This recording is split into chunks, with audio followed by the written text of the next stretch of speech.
I'm a bit torn. On one hand, I would like a hour-long macro game, but on the other hand, I also kind of don't because Mhm. I'd like to see the end of the series at some point this week. as we are diving into our fresh, brand new series and spawning in the bottom left-hand corner of 2000 Atmospheres LE, we have the American Zerg player. He is teal, representing Alpha X. It is Starkiller.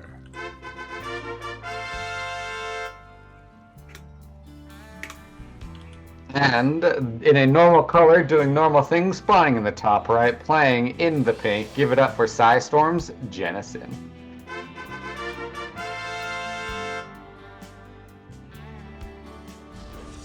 Oh my, so very interesting opener here by Starkiller, going for the gas trick, going for a pool first. Yeah, pool first. I feel like versus Protoss, it's a bit safe. Mhm. You end up, if I remember my math right, you end up down one queen and like 3 drones from where you ordinarily would be if you just simply play normal and macro. But knowing Starkiller, I feel like he's not going to be playing normal and macroing. So I'm very curious to see what exactly he brings, or if it's just like a safety thing because he isn't as familiar with the players since he's been away for so long. Yeah, because he's still making those 6-lings, by the way. They're going to be going across the map. Jenasin hasn't started his Zealot yet. He may be looking to just avoid that and wall off completely instead. Okay, no, there we go. Zealot's on the way. Yes, and that Zealot is going to be very important Mm. in the defense against these things because if you don't build a Zealot, you kind of have to full wall. And full walling at this point is a bit difficult, so Yeah. glad to see he is going for that safety Zealot in the game. It's going to be over in 2 minutes. Instead, we will get maybe a 5-minute or 7-minute game at the very least. at least. As the lings they get across the map, the Zealot is already completed. This gateway is a little bit exposed, so we're going to see a little bit of a dance between the lings and the Zealots. But everything should be okay here for Jenasin. Should be. Yeah, should be. With as exposed a gateway as this, it is always a little bit nerve-wracking if you're the Protoss player, just because you don't really enjoy seeing if for example, it was a whole massive ling flood, then you'd have some problems because the gateway is very exposed, and that would be a way to break into the base. However, with the ability to build behind it, it's a bit iffy, and so it's definitely a decision, but we'll have to see if it's good or bad as the game goes on. Yeah. So far, everything looks pretty fine. I mean, at least Starkiller forced even a shield battery as a response. Just like, again, Jenasin was a little bit scared that maybe it was going to be a follow-up Ling Flood or something, so he wanted to be extra safe because of that. Did kind of waste some resources. Yes, and with this Adept going and scouting now, he sees that there is drones pulled off gas, but immediately drones getting back into that gas from Starkiller. Love to see that. So he is macroing up something, and he's getting and seeing the robo facility. Love to see it. And that's a huge scout because, again, that is a very fast robo here for Jenasin, especially because there's no Twilight Council behind this. Of course, we are seeing that the Overlord is going to get picked off first, and then I imagine we're going to be seeing some more gateways. We'll see what Jenasin has in store for us here as, yep, there we go. Well, this is a very old way to play. Just simply 4-gate with a robo off 2 bases is something that was it was like a couple years ago. That was super meta, but it's gonna be interesting if he's gonna be building stalkers with it, or if he's gonna go for adepts. Because if he's going for a full parting build, then I'm excited. Yeah, like this can be very deadly. That's why it's so important that Starkiller scouted the early robo, because that was a tell. I assumed that it was just going to be like a War Prism and a bunch of Stalkers. But no, instead we have an Immortal first, we have some sentries banking up that energy. Regardless, this is going to be some very strong 2-base play, and Starkiller needs to take this seriously. Thankfully, he does already have a Roach Horn on the way.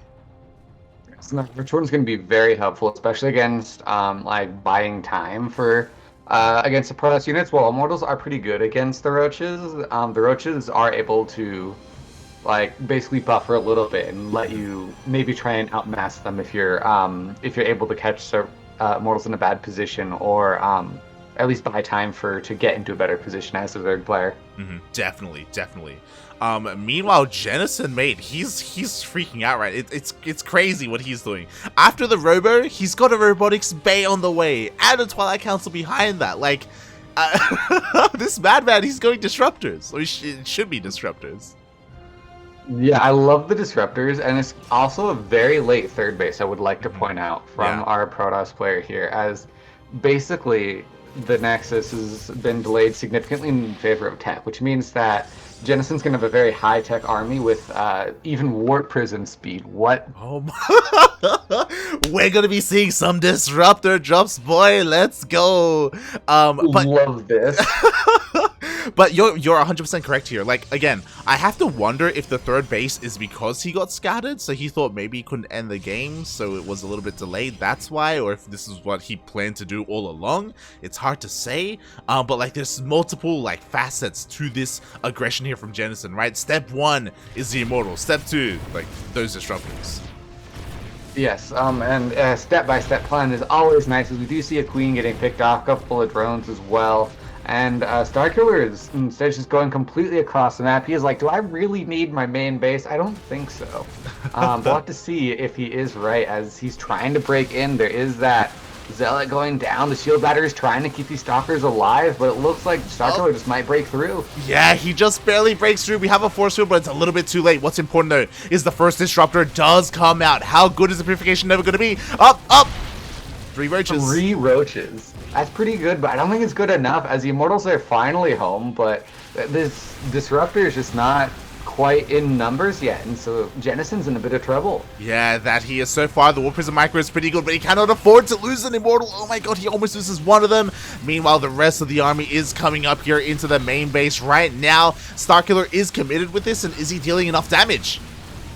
Yeah, he does lose all of his Ravagers, but I feel like this is a lot of damage with 19, 20 drones. Because keep in mind, while this is happening, there's that massive Ling and Ravager reinforcement that hit at that third base that's going down now, as Jenasin has been sent, at least economics-wise, into the Dark Ages, with this Nexus looking like it's going to go down. Exactly, and what's important is that those Immortals, they didn't kill the main base at home, right? Even though Starkiller kind of gave it up, Jenasin came all the way back home with his War Prism and with his Immortals. So Starkiller got the best of both worlds. He defended and he attacked. Yeah, nice job by Starkiller, but with the Disruptors here, forcing a little bit of micro out of Starkiller, but he's on top of the ball. No, none of those drones go down.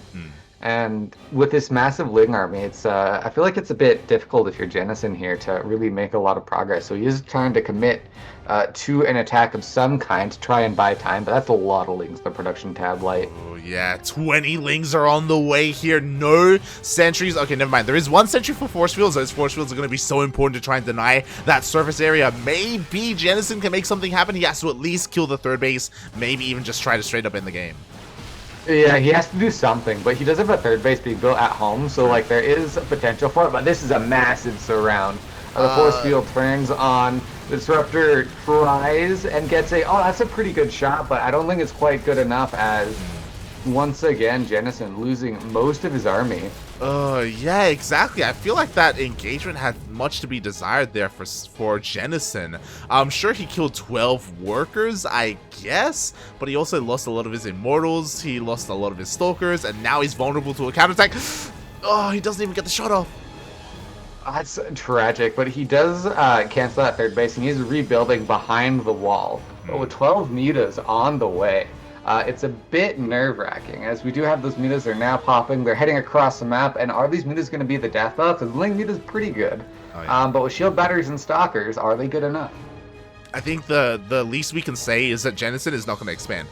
there's no way for him to take a third base at the moment with the map control that Starkiller has, and in are going to come the mutas, and what is the response to that? There are plenty of Stalkers, and they do have Blink. I guess maybe Jenasin can hold.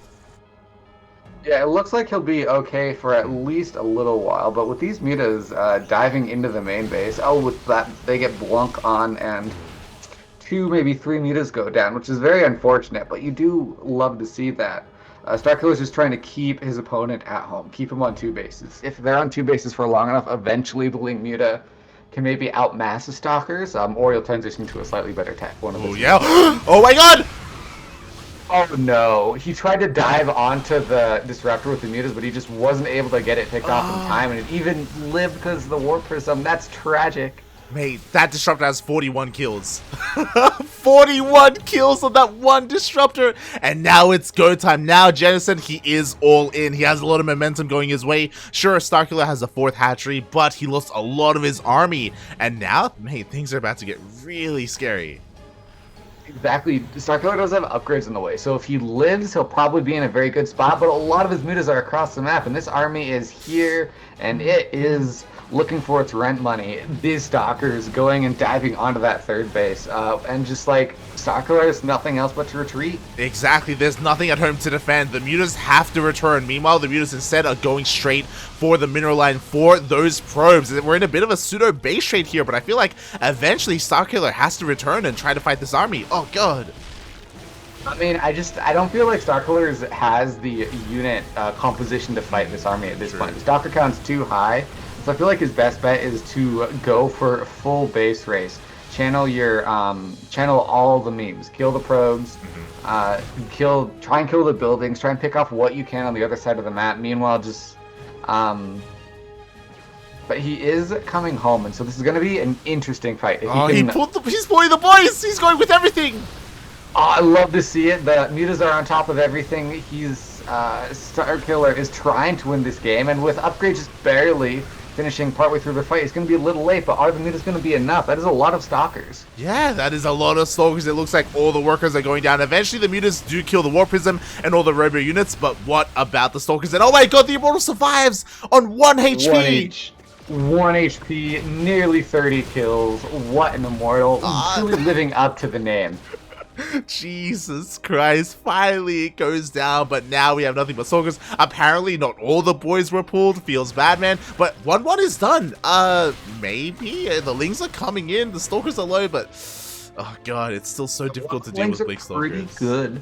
1-1 lings might be able to at least buy time for the mutas to do something, but with more stalkers being built, and starkiller's supply is falling with that blink, I feel like Jenasin knows it. The boys are pulled once again, maybe a nice transfuse on the mutas, but that's just so many stalkers. Yeah, exactly. We have a couple of reinforcements as well, because Jenasin is mining back at home, and GG gets called. What a game 1. Very interesting, super intense, love to see it.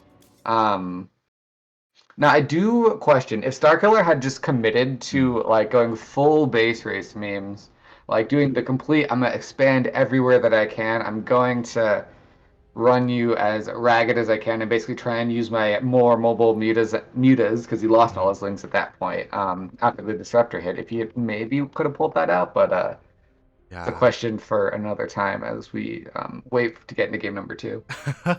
GG, what an intense game. I agree. I don't know if he would have won the base race, but I do think that maybe he could have still stuck on the other side of the map with the mutas and at least waited for his 1-1 to finish for the big fight. If you recall, 1-1 finished like in the middle of the fight when he had already lost so many of his links. Yeah, if he had just waited a bit, it was a bit of an anti-timing, hitting right before the upgrades, unfortunately. But, you know, these things happen. It's all right. And for game number 2, we'll see if starkiller can bring it back or if Jenasin will take it 2-0. We will see. Meanwhile, I noticed it in the other lobby as well. I appreciate the quacks that we're getting in the chat. I appreciate it. It's great. Yes. Love the lobby chat is always very fun. Oh god. As we're getting into game number 2, and ooh, it is going to be on Jagannatha. Yes, this is an interesting map, though I feel like we should introduce these players before getting too much into it. So do you want to start us off? Let's go. Spawning in the top right-hand corner of Jagannatha LE, we have the American Zerg player. He is teal, representing Alpha X, currently down 0-1 in this best of 3. Can he bring it back? It is starkiller.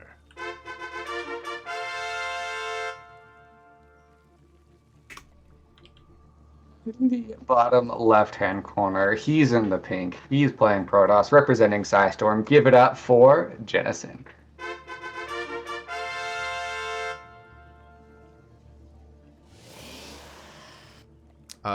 Where are you going, Drone? Is he going for a hatch block? I think he's going for a proxy hatch, mate. He's going for it. It's happening. Is he gonna like channel Bly versus Neeb from that like one game? I feel like... I hope you. Yeah. Maybe. Oh no, is he going for that? I'm very curious. What is he doing? Yeah, hatch block. What? Yeah, I think he's going for it. Maybe. Mate, he's harnessing his inner mLty. Yeah, no, you got to just commit to the memes, go for the full hatch block, and he got it. But the probe isn't gonna let the hatch go up, but he is gonna prevent the nexus. This is what is this? Oh my god, the boys are being pulled. The hatch is not going down. There's so many wasted resources and starkiller's forced. Oh my god. Oh, but he might get a... Oh, he delays the cybercore a little bit, and he also nearly kills one probe, but he is forced to run. And he also stole 5 minerals. Those 5 minerals probably won't mean anything, but he might prevent a single unit from being built if the map gets mined out. So. It's possible. Potentially.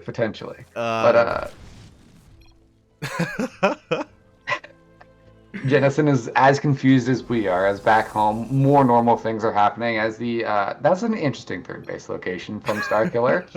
It is very interesting. Meanwhile, both players did end up losing their workers. The probe was surrounded by drones. Meanwhile, the drone was surrounded by probes.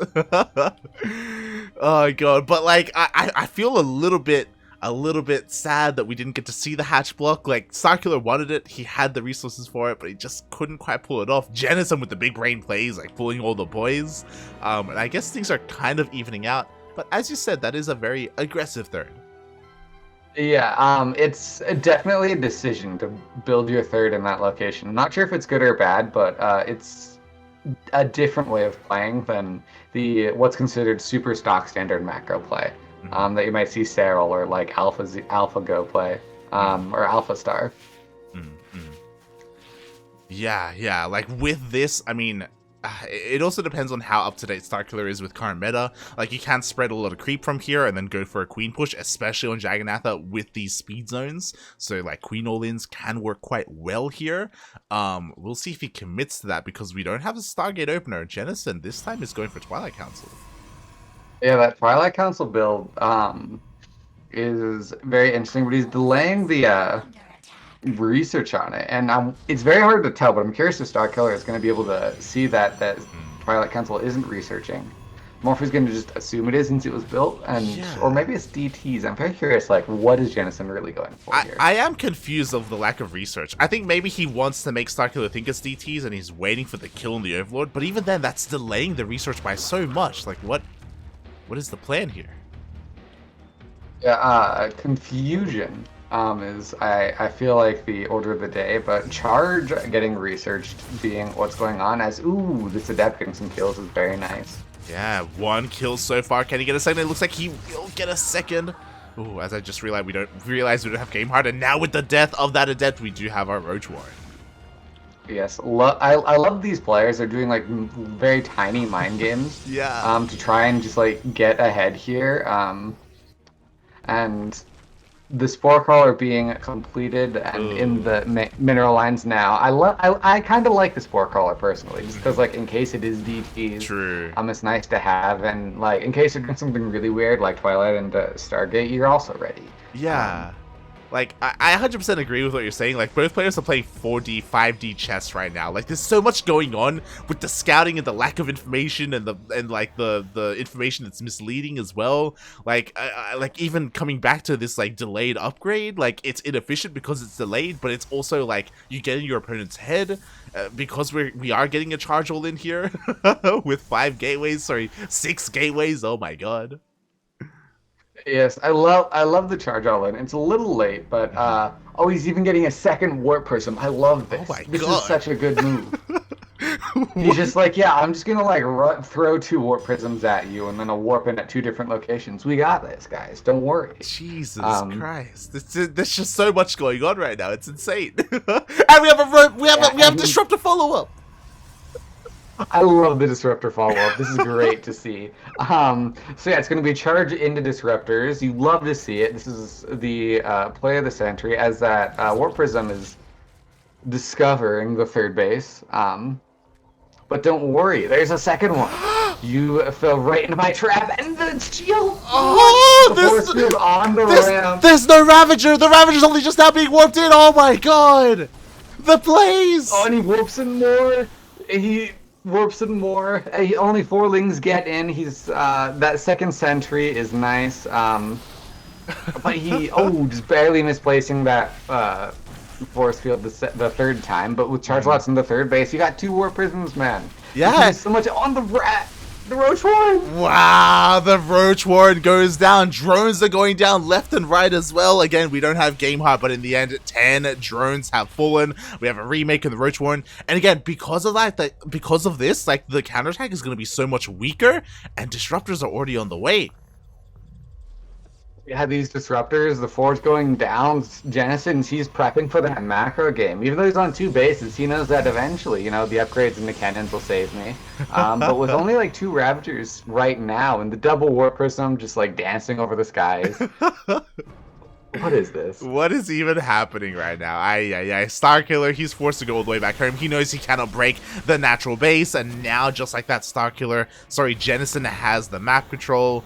Behind this, at least the lair wasn't killed, so no, there we go. Roach speed is finally on the way, but I don't think he saw the disruptor. I don't think he's aware until it's in his face. It's coming. Yeah, the disruptor is here, and it's ready to try and murder that army. That's a very suspicious looking warp prism though. Like, you don't... only 2, that's a good start for Jenasin, but he's gonna need bigger connections. He's really hoping for another like 41 or something ling depth all at once. He really is, As you said, it was a very suspicious warp prism there. Probably not the disruptor shot he wanted. He also revealed and showed his hand, and now Starkiller, he's ready to pull the trigger. He's waiting for his upgrades, and a lot of lings are coming out. Yeah, and the disruptor is also just like doing a good job of zoning, getting a couple of drones, picking off every little bit that you can does help. As that is a lot of Zerglings, and there aren't a whole lot of charge lots to fight those Zerglings, so... Yeah, exactly. It's gonna be interesting. It looks like, the army will split each other. Meanwhile, there is a disruptor that's caught out a little bit here, or is it really caught out? The disruptor goes up. Oh my god! And it lands... Oh! What a disruptor hit from that second disruptor. The flanking disruptor really baited Protoss into a bad position, but that is a lot of lings into the main base. There's a shield battery overcharge trying to do a little bit, but that is just so many Zerglings, and there's Zealots in the main base going down. Protoss has to come basically all the way home as, or the disruptor might even go down. Oh no! Oh god, the disruptor, it looks like it will just barely survive. Oh my god, the Protoss units just don't die, just barely. Meanwhile, there are a couple of lings here. Probes are falling in the end. Ooh, 10, 11 probes. Oh my god, the lings, oh my god. They survive for so long. They die eventually, but the boys have to be pulled to fix, things. But with that third base here, and that's a very big army, just sort of moving out. And so Starkiller knows like where Jenasin's army is at for now, so that gives him a little bit of time. But he doesn't have to worry about disruptor drops, as he still has those 2 warp prisms, and each of them have a disruptor to their name. Yeah, exactly. Like, just dealing with 2 warp prisms is disgusting. It's awful. I hate it. Like, as a Zerg player, like, I just can't imagine what this situation would be like here. And unfortunately, there's no real answer to them. I was hoping maybe we would have, like, a Spire follow-up, but, like, again, there's so many resources to invest, and we've just had such a wonky game with workers going down left and right, and in come more disruptors. So the disruptors, the double disruptor drop. The first hit isn't amazing, but the second one... pretty good as well. And the Warp Prism just gets out. Meanwhile, there's a Zealot drop instead of a Disruptor drop in the main base. And it looks like he's setting up to try and warp in, but with a really quick response. He's just pulling Starkiller out of position. Jenasin with the big brain. Yeah. Like, again, with 2 Warp Prisms on a main army, he's just attacking left, right, up, down, all over the place. Oh my god, the Warp Prism, no! Oh, the first Warp Prism finally goes down. Alright, so that's 1 Warp Prism taken care of. You just need to get 1 more Warp Prism, as that is a lot of Zerglings being built, which is mildly concerning for a Stalker-based army. However, Disruptors have a lot of potential here, and that's a big warp in the main base. Oh no. Oh, it really is. The Lings, unfortunately, have gone across the map. Meanwhile, they thought about coming back, but no, they are now going for the counterattack. The wall is not a wall. We're going to have another massive Ling flood. I love this massive, just like run bys that are constant from Starkiller. He knows that his army isn't quite ideal to fight the Protoss army with just being Ravager Ling, and so buying time with Ling run bys is a very old style, but it does check out as that third base is starting to go down, and oh, you gotta dodge that. No, 3 Ravagers. Oh my god, that's the thing I'm worried about. Like, these Lings are dealing devastating damage across the map, but at the same time, the Protoss army gets another base. You know, he's trading well. I say trading well. Ooh, he did just lose all his Disruptors. Yeah, the Disruptors, or at least he lost 2 of them, and then 2 in the War Prism are just kind of hiding out. Maybe they were forgotten about. Ideally for Starkiller, they are forgotten about, but we'll see what happens. Yeah, exactly, because Jenasin, he just lost his third base, he lost a bunch of workers in his main and his natural. It looks like he has kind of settled things down for now. Meanwhile, on the other side of things, like, Starkiller also was really hurting, like, both almost at equal worker counts now. Yeah, the economy is definitely not your stock standard sort of like, yeah, we're going to sit on like 80 workers each and build late game units and see which one of us can handle our 8 control groups better. But instead going for that much more scrappy game, I love to see it. And I also love the single Archon, because Archons are pretty good, especially against Zerglings. Exactly, they can be amazing against Zerglings. So that's gonna come into play as well to help buffer for those Stalkers. Meanwhile, again, you gotta respect the War Prism, you gotta respect the Disruptors, like 2 juicy Disruptor shots, and that could be it. That could be game. It definitely could be, as we do see a couple more High Templar being warped in. Looks like we got more Archons on the way, more Zealots, and I just feel like Jenasin, he's trying to power as best he can, but Starkiller on 2 hat is having a little trouble keeping up. Yeah, exactly. Meanwhile, another massive Ling run by. Is this gonna force a recall? No, it does the opposite. It forces Jenasin to go in and push in across the map. Oh no, that is a very big army, and the Lings just aren't quite in position to deal with it, but maybe these Ravagers can buy time. But the third base going down once again, that's not what you want to see, as the Lings are now all into the bases on the other side of the map, but that is not as important as this massive fight, as Starkiller's just trying to kite away from his bases, and these Ravagers, they aren't landing their hits that they need. Oh no. Exactly, they're really not. The Zealots are chasing everything down. It looks like the entire army of Starkiller is falling apart. Meanwhile, the Lings at home are kind of being dealt with. We do have Warpins of Zealots, and it looks like Jenasin has finally broken Starkiller. Yes, it isn't quite the result some of us might have wanted, but Starkiller, he is trying his best. He is building some spine crawlers, trying to buy that time. But he's pulling everything home. He just wants to live, because if he can kill this army, he has a chance of winning this game. But can he kill this army? And I don't think the answer is yes. As he does pull the boys. The boys are being pulled. The spines are still on the way. We do have a couple of biles trying to connect, but oh my god, the force field on the ramp once again. I'm getting deja vu. Like, Starkiller just can't get into his own base. Yes, and that force field finally goes down. The Lings are here, but is it too little too late, as there are a couple of Ravagers as well show up, and GG gets called. Jenasin takes the series. What a series, man. Oh my god. That was wild, mate. That was crazy. Yeah, that was definitely a time. A time was had. Oh god, we have yet to have a standard game on stream. But I mean, that's all right. Yeah, we really need a standard game. Like, let's just choose every single game. It'll be a nice quick series. Exactly, mate. If you want some standard StarCraft, nah, mate, you're getting NA StarCraft here, and it's been a lot of fun. There was a lot of back and forth there. It may have been a 2-0, but that was still a very close series, very back and forth, very dynamic. Yes, the score does not quite represent how close that series was.